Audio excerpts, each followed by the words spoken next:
ACC students, कैसे हैं आप सब लोग।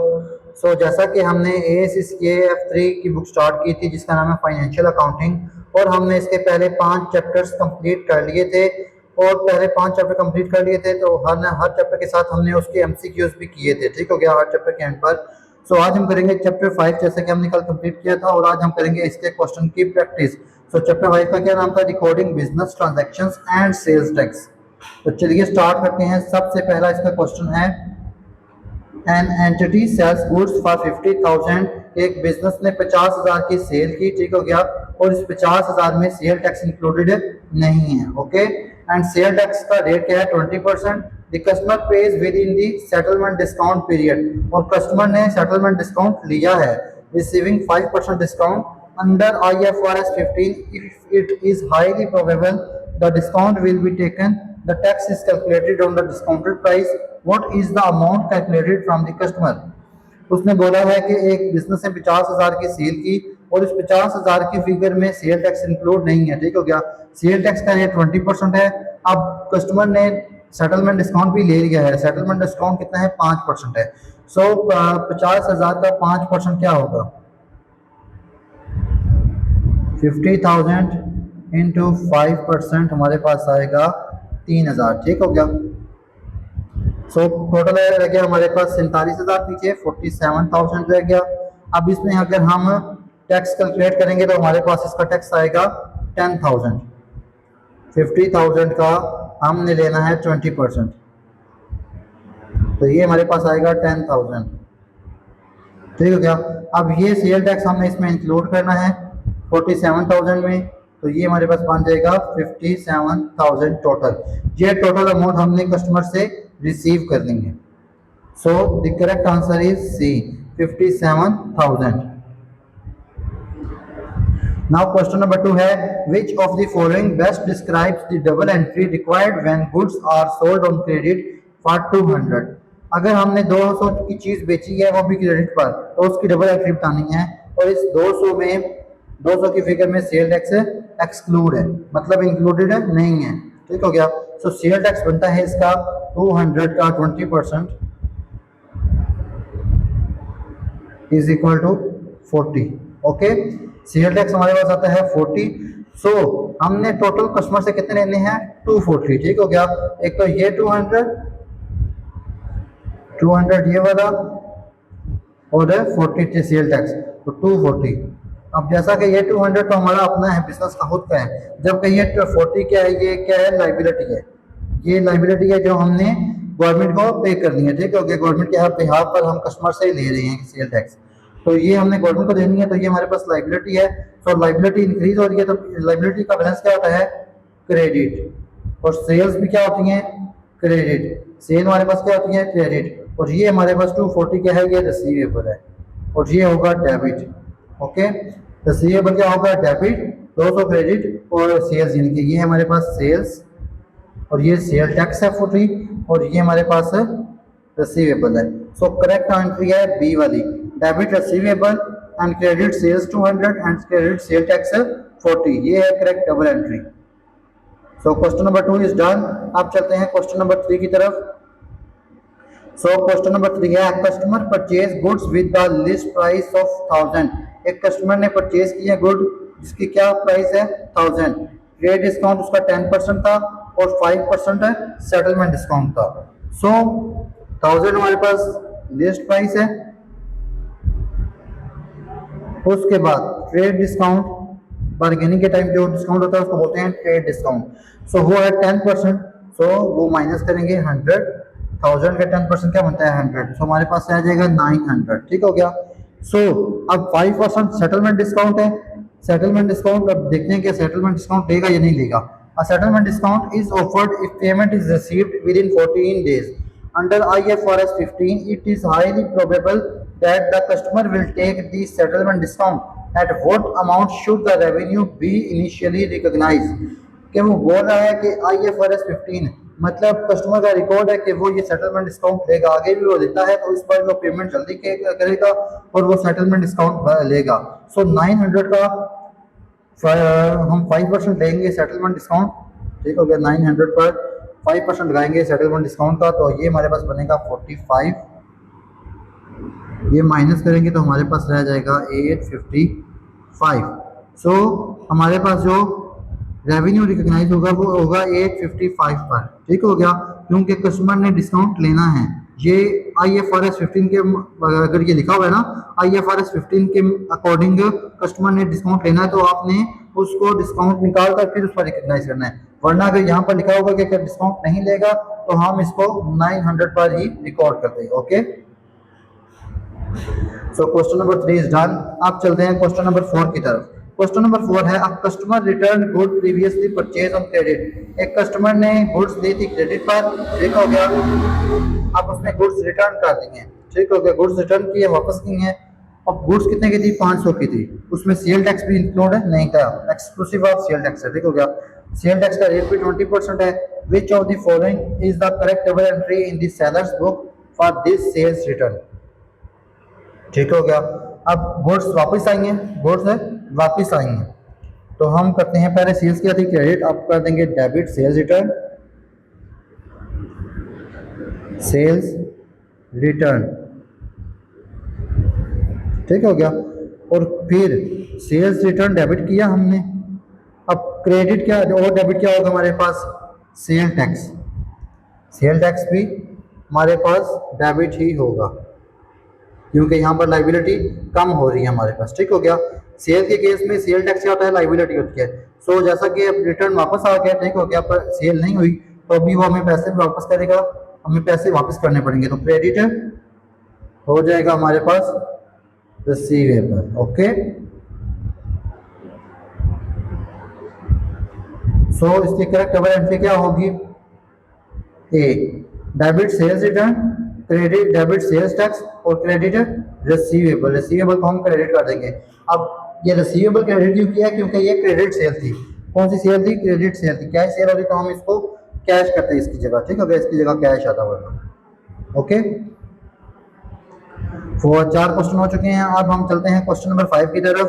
क्वेश्चन नंबर 5 है, an entity purchase inventory for 1200।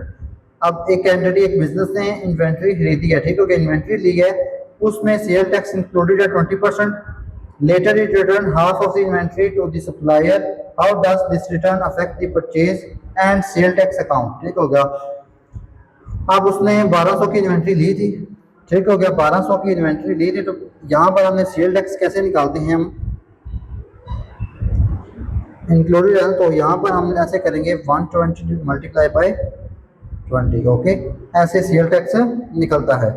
तो सेल टैक्स इसका आएगा 200, सेल टैक्स क्या आएगा? 200। सो इसकी करेक्ट डबल एंट्री होगी हमारे पास, हमने परचेज वापस कर दिया है, ठीक हो गया, तो हमारे पास हो जाएगा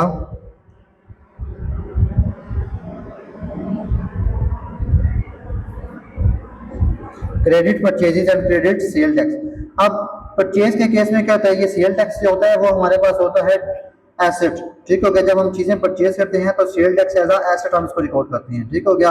अब हमने जब वो इन्वेंट्री ही रिटर्न कर दिया, ठीक हो गया, half of the inventory return कर दिया हमने, तो हमारे पास परचेजेस जैसे कि चली गई हैं, एसेट कम हो गया, ठीक हो गया। इसी तरह सेल टैक्स भी चला गया, वो भी एसेट कम हो गया, तो ये दोनों क्या हो जाएंगी? क्रेडिट एंट्रीज हो जाएंगी, ठीक हो गया।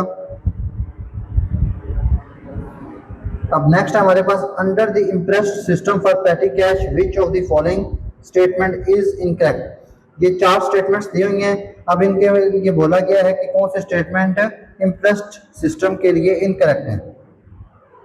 बाकी 3 करेक्ट है और एक इनकरेक्ट है। सो ए है, the float is restored to its original amount at the end of the each period. ये तो बिल्कुल सही है, ठीक हो गया, कि फ्लोट को रीस्टोर किया जाता है हर मंथ के एंड पर, हर पीरियड के एंड पर इसको रीस्टोर किया जाता है, इसकी ओरिजिनल वैल्यू पर लाया जाता है, ठीक हो गया। Petty cash vouchers are used to record small expenditure. ये भी सही है कि पेटी कैश वाउचर्स यूज किए जाते हैं ताकि कोई हमारे पास फ्रॉड वगैरह ना हो, कि ये ना हो कि एम्प्लॉइज ऐसे ही यूज कर रहे हैं उसको, ठीक हो गया, उसका कोई प्रूफ ना हो, एविडेंस ना हो, तो इसलिए पेटी कैश वाउचर्स यूज किए जाते हैं। It eliminates the need to record small cash payments in the journal.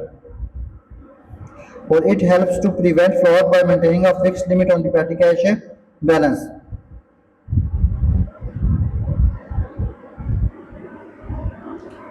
It eliminates the need to record small cash payments in the journal laser.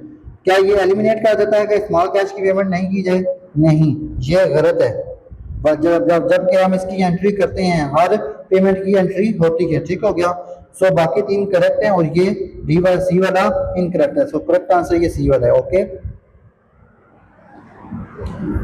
So question number 7 है, supplier offers a 10% trade discount and 5% settlement discount for payment with in 15 days. एक supplier को 10% trade discount किया था और 5% settlement discount था, ठीक हो गया। और वो 5% सेटलमेंट डिस्काउंट किसके लिए था? अगर वो पेमेंट कर देते हैं 15 दिन के अंदर अंदर। Business purchase goods with a list price of 8000 on credit, what is the amount debited to purchase account if the business pays after 30 days. अगर ये हमें शक है कि ये वाला एंटिटी हमें ये है कि हम अगर हम अपने बिजनेस में कैसे रिकॉर्ड करेंगे ना, ये परचेज से एक्सपेक्टिव से है। सो हम अपनी एंट्री कैसे करेंगे? अगर हमें पता है कि हमने ये सेटलमेंट डिस्काउंट नहीं लेना, ठीक हो गया, हमने ये सेटलमेंट डिस्काउंट नहीं लेना, तो हम इसकी एंट्री कैसे करेंगे? सो हम सिर्फ इसमें से ट्रेड डिस्काउंट को ही माइनस करेंगे। 8000 का 10% बनता है 800। ओके, और इस 800 को 8000 में से माइनस करेंगे लिस्ट प्राइस में से, तो हमारे पास आएगा 7200।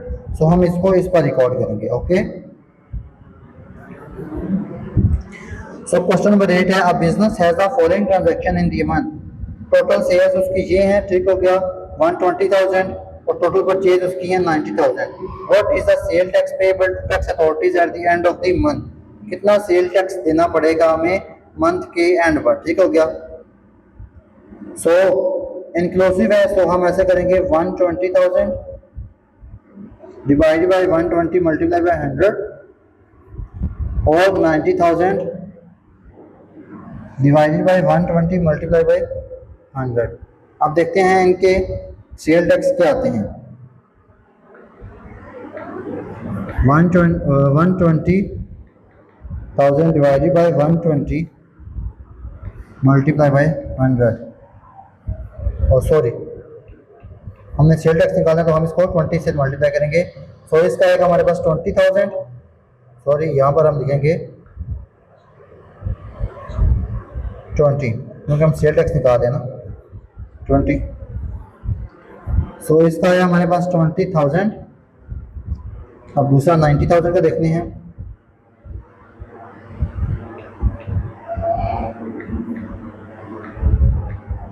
इसका आएगा 15,000। सो ये इनपुट है और ये आउटपुट है, ठीक हो गया। सो इनपुट हमारा कम है और आउटपुट ज़्यादा है, इसीलिए हमें 5,000 गवर्नमेंट को 5,000 रुपये हमें देने पड़ेंगे, ठीक हो गया। इनपुट हमारे कम है, ये इनपुट है जो परचेज पर है और ये आउटपुट जो सेल पर है। ओके, ये दो टैक्स हैं। अगर आउटपुट ज़्यादा होता है, इनपुट कम होता है, तो हमें गवर्नमेंट को देना पड़ता है। बट अगर ये इंक्रीज होता है और ये डिक्रीज होता है, तो हमें गवर्नमेंट से रिफंड लेना होता है। ओके, तो इसका करेक्ट आंसर है 5,000। नेक्स्ट क्वेश्चन है हमारे पास, a cash received from a credit customer 450 was completely omitted from the cash receipt channel, but the receivable ledger was correctly updated. What is the impact on the trial balance before correction? वो बोल रहा है कि हमने entry करनी थी debit cash, credit receivable, ठीक हो गया। क्रेडिट रिसीवेबल करना था, बट हमने ये क्रेडिट तो कर दिया लेकिन ये वाली ओमिट कर दिया, ये हमने कैश वाली एंट्री नहीं की। तो अब इसका करेक्ट ये what is the impact on trial balance before correction. तो यहाँ पर क्या होगा, करेक्ट एंट्री क्या होगी, ट्रायल बैलेंस क्या होगा। सो कैश एंड रिसीवेबल्स ये दोनों अंडरस्टेटेड होंगे, ठीक हो गया। कैश और रिसीवेबल दोनों अंडरस्टेटेड होंगे ट्रायल बैलेंस में। ओके, नेक्स्ट है, on 1st May a customer bought goods on credit for 200.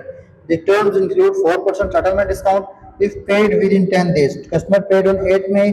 How much cash was received and how is the discount accounting for? ठीक हो गया।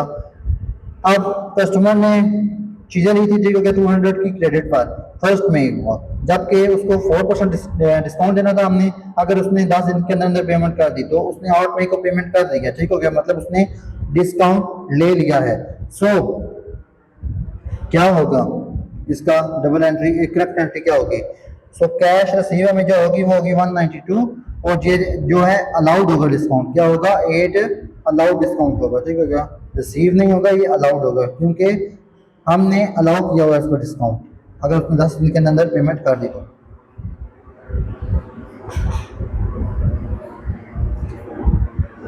सो नेक्स्ट हमारे पास है which of the following statements about unpresented cheques in a bank reconciliation is correct. Unpresented cheques क्या होते हैं, ठीक हो गया, अनप्रेजेंटेड चेक्स का बताना है। They are cheques issued by the business but not yet presented to bank for payment, thus they are deducted from the bank statement balance। हाँ बिल्कुल ये करेक्ट है कि अनप्रेजेंटेड चेक्स उनको बोलते हैं जो बिजनेस ने पे कर दिए होते हैं, ठीक हो गया, बट अभी तक वो बैंक में नहीं गए होते, वो चेक पेमेंट होने के लिए, चेक कैश होने के लिए अभी तक बैंक में नहीं गए होते, तो उनको बोलते हैं अनप्रेजेंटेड चेक, और इसीलिए उनको बैंक स्टेटमेंट बैलेंस में से डिडक्ट करना चाहिए। Okay, next MCQ is a bank statement shows bank charge of 50 which has not yet been recorded in the business cash book. How is this adjusted in the bank reconciliation process? उसने बोला है bank ने 50 rupees charge किए थे, ठीक हो गया, कोई चार्ज था, ठीक हो गया बैंक का, तो अभी तक हमने उसको कैश बुक में एंटर नहीं किया, तो उसको क्या करेंगे? डिडक्ट करेंगे, हम उसको माइनस करेंगे, क्योंकि चार्ज है ना, बैंक ने 50 रुपए काटे हैं, और इसीलिए हम इसको क्या करेंगे? डिडक्ट करेंगे कैश बुक बैलेंस से। नेक्स्ट है a cheque for 200 receive from a customer was initially recorded in the cash book as received. एक चेक था 200 का, कस्टमर से रिसीव हुआ, उसको हमने कैश बुक में एज अ रिसीवर लिख लिया। It was subsequently dishonoured by the bank and return. How should this dishonoured cheque to be corrected? Customer ने हमें चेक दिया 200 का, ठीक हो गया, हमने उसको अपनी बुक में रिकॉर्ड कर लिया कि हमें पेमेंट हो गई है, वरना बट जब ये चेक पेमेंट होने के लिए, कैश होने के लिए बैंक में गया, तो ये चेक क्या हो गया? बाउंस हो गया, ठीक हो गया, बैंक ने इसको एक्सेप्ट नहीं किया, ठीक हो गया, तो अब इसकी एंट्री क्या होगी? हमने डेबिट किया था ना बैलेंस के, हमें कैश रिसीव हो गया, डेबिट कैश बुक की थी ना, अब हम कर देंगे क्रेडिट कैश बुक विद 200। अब हम क्या करेंगे? Credit cash book with 200। The bank statement shows a direct debit of 100 for an insurance premium that the business had not recorded in the cash book. In preparing a bank reconciliation, what is the action required? कि bank statement ने 100 रुपए direct debit कर दिए, मतलब हमने उसको ये permission दी हुई थी कि इस डेट पर इंश्योरेंस दे देनी है अपने 100 रुपए, बट हमने अभी तक उसको अपनी बुक्स में रिकॉर्ड नहीं किया। अब क्या करेंगे हम?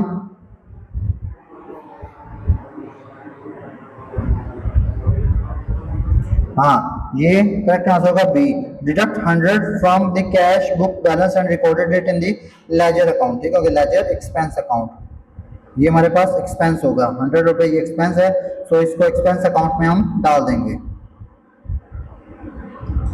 आगे आप business receive a bank statement showing an overdraft balance 5000 के बैंक स्टेटमेंट दिखा रही है 5000 रुपए का बैलेंस, ठीक हो गया, नेगेटिव बैलेंस है बैंक में, ओवरड्राफ्ट है, ठीक हो गया। दी अनएडजस्टेड कैश बुक शोज ये लाइन आप लोगों के लिए इसमें नहीं है, ठीक हो गया, मतलब क्वेश्चन में वो आपको इररिलेवेंट चीजें भी देगा, बेकार आपने उसको नहीं देखना, ठीक हो गया। आगे है अनप्रेजेंटेड चेक्स आर 100,000, जो अनप्रेजेंटेड चेक्स हैं वो 1000 है, तो उनको भी हमने माइनस ही करना है। सो आउटस्टैंडिंग लॉजमेंट्स आर 500, ये जो 500 है ये लॉजमेंट्स है, तो इनको ऐड कर देंगे, ठीक हो गया। हमारे पास बैलेंस क्या आएगा? 5500,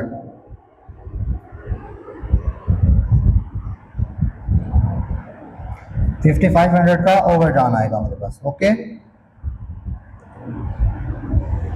अब बैंक रिकंसिलिएशन एट 31st में shows a cash book debit balance 2300, the following items are identified, ठीक हो गया। वो बोल रहा है कि बैंक रिकंसिलिएशन स्टेटमेंट बनाई है हमने, ठीक हो गया, बैंक स्टेटमेंट और क्या जो है हमारे पास कंपनी के स्टेटमेंट, उन दोनों को मिलाकर हमने दोबारा रिकंसिलिएशन स्टेटमेंट बनाई है, तो हमारे पास बैलेंस आया 2300 का, ठीक हो गया। But the following items are identified, unpresented cheques थे, ठीक हो गया, बैंक इंटरेस्ट था not in the cash book and bank charge not in the cash book, what was the cash book balance before any adjustment, ठीक हो गया। मतलब ये है कि ये 2300 हमारे पास आंसर आया था, ठीक हो गया। अब हमने बताना है कि ये शुरू में आंसर पहले पहले इसका बैलेंस क्या था, पहले इस बुक का बैलेंस क्या था। आपने ये अनप्रेजेंटेड चेक्स नहीं देखने क्योंकि ये किसका है, ये बैंक स्टेटमेंट के लिए, ठीक हो गया, बैंक रिकंसिलिएशन स्टेटमेंट के लिए। बाकी ये हम बना रहे हैं क्या, bank reconciliation cash book debit balance, cash book का ये रिकंसिलिएशन देख रहे हैं हम। 2300 इसका बैलेंस आया है हमारे पास आफ्टर दिस एडजस्टमेंट्स।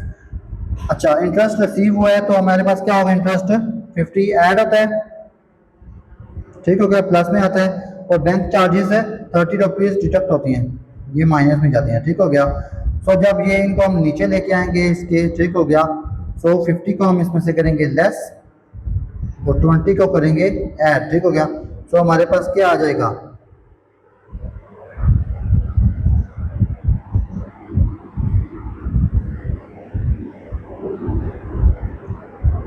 सॉरी 20 नहीं 30 है ये, सॉरी ये 30 है, ठीक हो गया। ये बैलेंस कितना है 30, ये हमारे पास आ जाएगा 22,800, ओके। अब आगे in the context of preparing bank reconciliations credit balance on the bank statement means, जब आप बैंक रिकंसिलिएशन प्रिपेयर करते हैं तो अगर बैंक स्टेटमेंट में हमारा बैलेंस है डेबिट क्रेडिट साइड पर, तो इसका क्या मतलब है, द बैंक मनी, हाँ, the bank owes money to the business an asset, कि वो हमारे लिए एक एसेट है, हमारे बिजनेस के लिए एसेट है, बैंक के लिए वो लायबिलिटी है बट हमारे लिए वो एसेट है। बैंक में जो पैसा पड़ा होगा वो बैंक की स्टेटमेंट है क्रेडिट साइड पे है बट हमारे लिए वो एसेट है, okay.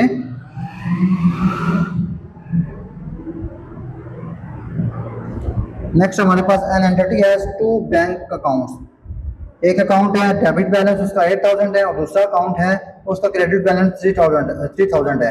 How should these be reported in the statement of financial position, मतलब बता रहा है कि एक एसेट है 8000 और दूसरी लायबिलिटी हमारे पास 3000 की, ओके। अब बोल रहा है कि बैंक स्टेटमेंट में उसको कैसे रिकॉर्ड करेंगे, फाइनेंशियल पोजीशन में कैसे रिकॉर्ड करेंगे, तो उसको हम करेंगे ये कैश एंड कैश इक्विवेलेंट्स 8000 मतलब एसेट, ओके, और bank overdraft 3000 under current liability, ये करंट लायबिलिटी में आएगा, ठीक हो गया, लायबिलिटी में आएगा ये वाला, ठीक हो गया। आपको एसओएफपी में ये बैंक में बैलेंस जो होते हैं चाहे वो अलग अलग अकाउंट में ही क्यों ना हो, ठीक हो गया, उनको अपने अलग अलग दिखाना है, ठीक हो गया। अब आगे देखते हैं क्वेश्चन नंबर 19 है, if the total of the debit column in a trial balance does not equal to the credit column a suspense account is open, which of the following error would not cause an imbalance in the trial balance and thus would not require a suspense account। ये चार हमें entries दी हुई हैं, ठीक हो गया। अब आपने बताना है, हमने देखते हैं ट्रायल बैलेंस सिस्टम आते हैं कि ट्रायल बैलेंस में दोनों डेबिट और क्रेडिट साइड्स इक्वल आ जाएं, ठीक हो गया। अगर इक्वल नहीं आती तो हम सस्पेंस अकाउंट ओपन करते हैं, ठीक हो गया। अब ये चार एंट्रीज बताई हुई हैं, वो बोल रहा है कि इनमें से चारों में से कौन सी हैं जो अगर हो जाए तब भी ये ट्रायल बैलेंस इक्वल ही रहेगा, ठीक हो गया, बैलेंस ही रहेगा। ए वाली एंट्री है sale invoice 500 was completely omitted from the books, ये कंप्लीटली ओमिट है, ठीक हो गया, हमने इसको रिकॉर्ड ही नहीं किया ना डेबिट में ना क्रेडिट में। Cash receive for receipts of 100 was recorded as 110 in the cash book, ठीक हो गया। अब ये हमारे पास 100 के बजाय 10 में रिकॉर्ड हो गया, ठीक हो गया। तो इसके लिए सस्पेंस अकाउंट बनाना पड़ेगा और इसके लिए हमें ये ट्रायल बैलेंस नहीं होगी, ठीक हो गया, ये तो ठीक है, इसके लिए सस्पेंस अकाउंट चाहिए। फिर purchase of 250 was debited to the rent account instant of purchase, ये अकाउंट एक दूसरे के एक्सचेंज हो गया, ठीक हो गया, ठीक हो गया, नेम ऑफ टाइटल अकाउंट का चेंज हो गया, इसके लिए सस्पेंस अकाउंट हमें चाहिए। तीसरा, an item of sale was credited to the purchase account, sale को हमने परचेज में लिख दिया है तो इसके लिए भी हमें ट्रायल बैलेंस नहीं होगी। ये जो ओमिशन वाली है ना, कंप्लीटली ओमिट कर दिया हमने, इसके लिए ट्रायल बैलेंस रहेगी हमेशा, ओके, क्योंकि ये एंट्री हमने की नहीं है, बाकी सब के लिए एंट्री हुई है, उनकी एक एंट्री गलत है तो वो उसको हम सही करेंगे और दूसरी में सस्पेंस अकाउंट ओपन करेंगे तो ये सही हो जाएगा, okay. Which of the following is the primary purpose of preparing bank reconciliation? Bank reconciliation statement बनाने का प्राइमरी पर्पस क्या है? अच्छा जी, तो ensure cash book balance match the bank statement balance exactly at the year and, के cash book का balance और bank statement का बैलेंस एग्जैक्टली मैच करें ईयर एंड पर। ठीक हो गया। सो ये थे हमारे पास चैप्टर नंबर 5 के क्वेश्चंस, हमने प्रैक्टिस कर ली है। तो अगली वीडियो में हम स्टार्ट करेंगे चैप्टर नंबर 6। अगर आप लोगों को वीडियो अच्छी लगी हो तो प्लीज़ लाइक एंड शेयर लाजमी कीजिएगा। मिलते हैं नेक्स्ट वीडियो में। अल्लाह हाफिज़।